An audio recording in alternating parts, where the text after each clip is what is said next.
อาหารที่นึ่งไว้ขออนุญาตเอามือจับเลยเพราะว่ามันเปื่อยนะเนาะสิจัดมาใส่จานสิเอาไปกินกันมากินน้ำกันเด้อทุกคนก็จะมีไข่มักเล่นนี่มักเล่นน้อยเล่นใหญ่ก็ได้เด้อกินคาบละลูก2 ลูกไปเนาะจะมีมันฝรั่งหัวหนึ่งมันฝรั่งนี่นึ่งเอาเด้อบ่ให้ไปทอดไปจืดเด้อนี่นึ่งมาน้อยมื้อนี้ก็สิมีแครอทนึ่งหรือว่าหัวกะรดเนาะนึ่งนำ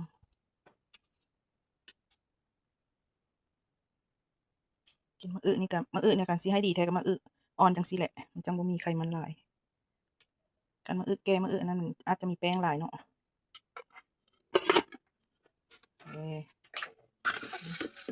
มีบรอกโคลีน้ำค่อยลวกไว้แล้วเนาะจัดจานก่อนเก็บใส่จานเลยเราสิเอาไปกินตอนเช้าก็กินไปละอันนี้กินตอนสวยก็สิจัดจุกๆแบบนี้เด้อทุกคนมันจะอยู่ท้องมืดเลยจะบ่เฮ็ดให้เฮาหิวจุกจิกบรอกโคลี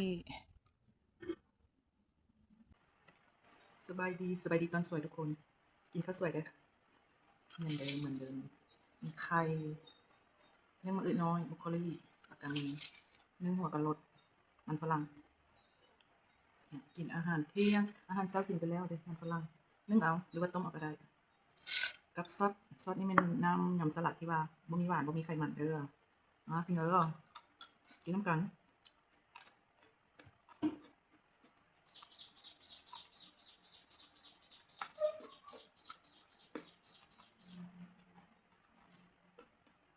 มะอึน้อย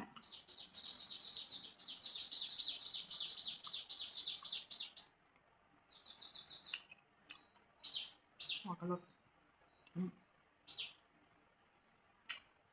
รับประกันว่าอิ่มบอกไม่หิว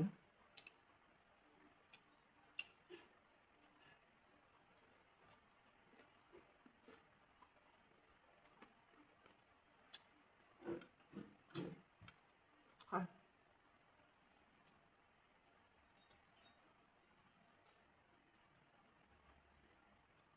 ให้ลองบอกกินหลังแล้วกินไม่เหลือ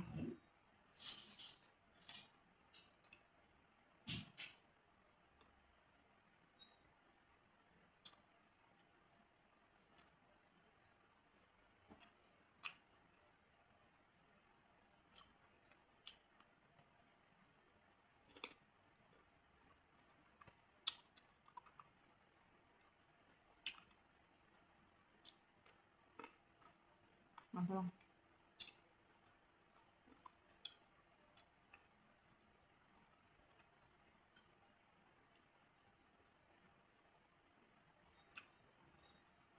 ถ้ายกจัดเป็นคำแล้วห่อมาคลุกเลยก็ได้ต้อ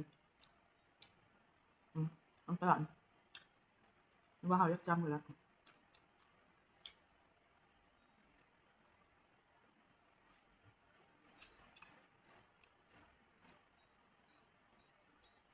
อิ่ม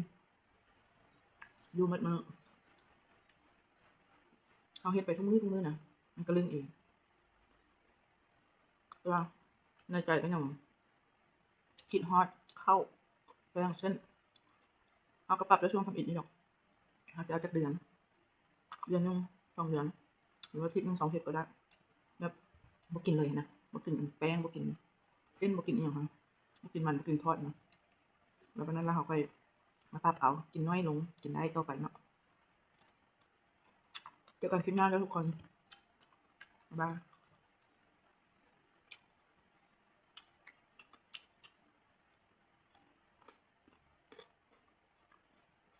ครับนี่ก็ที่หิวๆนะ